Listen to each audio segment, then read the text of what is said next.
very much.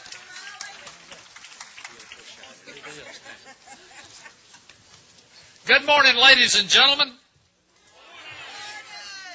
And that's the brightest light I think I've ever seen. Ladies and gentlemen, welcome the next president of the United States, a great friend of Alabama. Do you realize he's been here now 7 times since he started running for president? Give him a hand for that.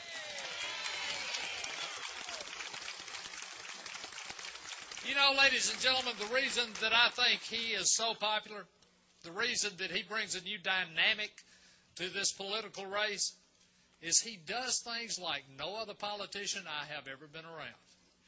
You never have to worry about whether or not he's going to do what he thinks is right.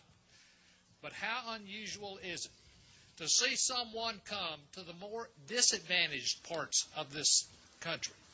How unusual is it for a person to come in and say, there is no problem we can't solve as long as we work together?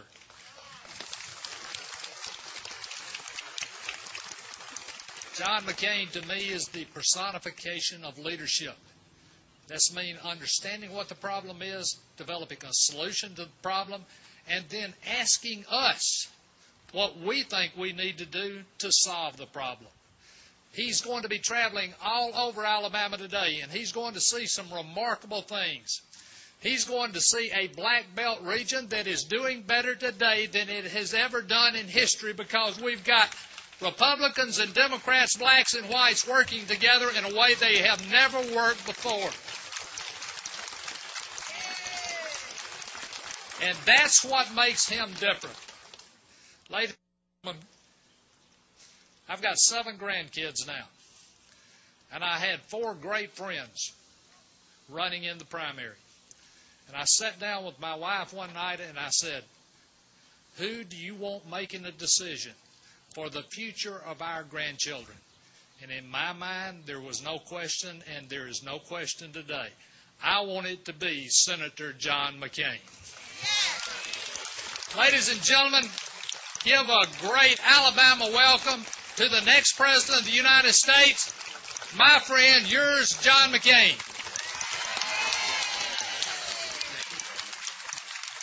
Thank you very much, Governor. Thank you. Thank you for your leadership. Thank you for your friendship. I'd like to thank several other people. Ralph Irvin, who is our circuit clerk, John Matthews, a county commissioner, the mayor of Selma, James Perkins, the mayor of Thomasville, Sheldon Day.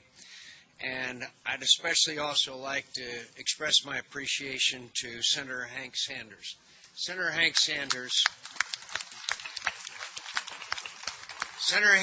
Sanders and the governor of this state and some others from both sides of the aisle have joined together in the Black Belt Partnership, which is what America wants. People working together across party lines to achieve goals for the betterment of the people of this state. That's what these two, in my view, that's what these two gentlemen represent, and we need a lot more of that, frankly, in our nation's capital. I want to thank you for being here. I thank you for the opportunity to come to this historic spot. 43 years ago, an army of more than 500 marched across the Edmund Pettus Bridge, an army that brought with him no weapons, which intended no destruction, that sought to conquer no people or land. At the head of the column, dressed in a dark suit, white shirt, tie, and tan raincoat, marched the 25-year-old son of Alabama sharecroppers, John Lewis. They planned to march from Selma to Montgomery, but they knew they'd never reach there. They'd been warned that they'd be met with force, and at the crest of the bridge they were. Until then, they'd marched in silence with dignity and resolve. Men, women, children, and old people, all was quiet, even the angry crowd that watched the marchers. But everything was alive with apprehension, with the expectation that something momentous and terrible was imminent. On the other side of the bridge, row upon row of state troopers in blue uniforms and white helmets, many on horseback, prepared to charge and stop with violence the peaceful army, intent only on conquering injustice. John Lewis took the first blow, a baton thrust to the stomach that shoved him back on the markers behind him. Took the second blow, too. A hard swung club to his head, leaving a permanent scar where it struck. Blood poured from the wound, darkening his raincoat. Tried to struggle to his feet, and then collapsed unconscious, his skull fractured. That evening, millions of Americans watched in stunned silence as ABC News broadcast the clash of might against right. They watched brave John Lewis fall. They watched the marchers, peaceful, purposeful, loving, kneeling in humble resistance, scattered and overrun by the troopers who struck them with clubs and whips, chased them as they fled, trampled them beneath their horses' hooves. They watched old men and women fall. They saw dignified people claiming only their constitutional rights, affirming the promise of the Declaration of Independence without anger, malice, or the least threat of violence, whipped and clubbed for their patriotism. They watched and were ashamed of their country. And they knew that the people who had tried to cross the Edmund Pettus Bridge weren't a mob. They weren't a threat. They weren't revolutionaries. They were people who believed in America, in the promise of America, and they believed in a better America. They were patriots, the best kind of patriots.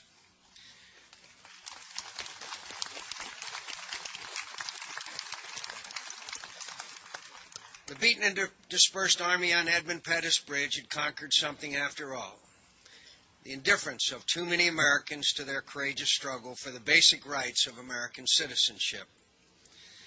When I care about something, John Lewis wrote, I'm prepared to take the long, hard road.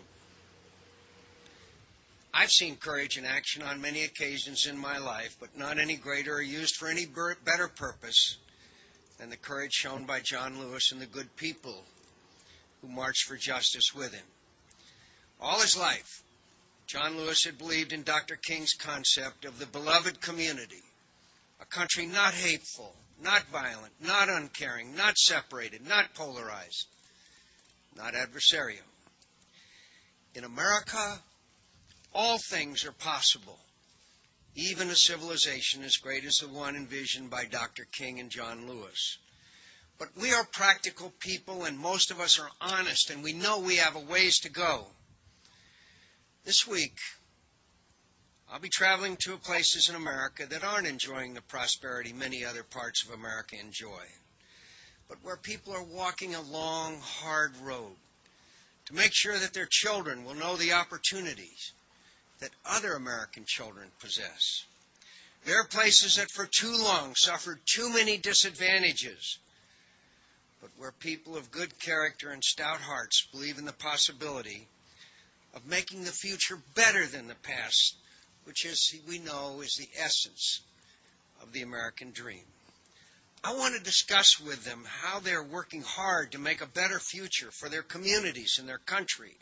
I'm going to listen and learn from them about what government is doing to help their efforts and what it does to hinder them.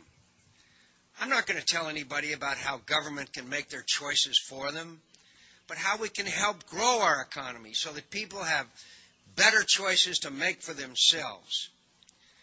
I'm going to share some of my ideas for making our schools better and how to help all parts of America have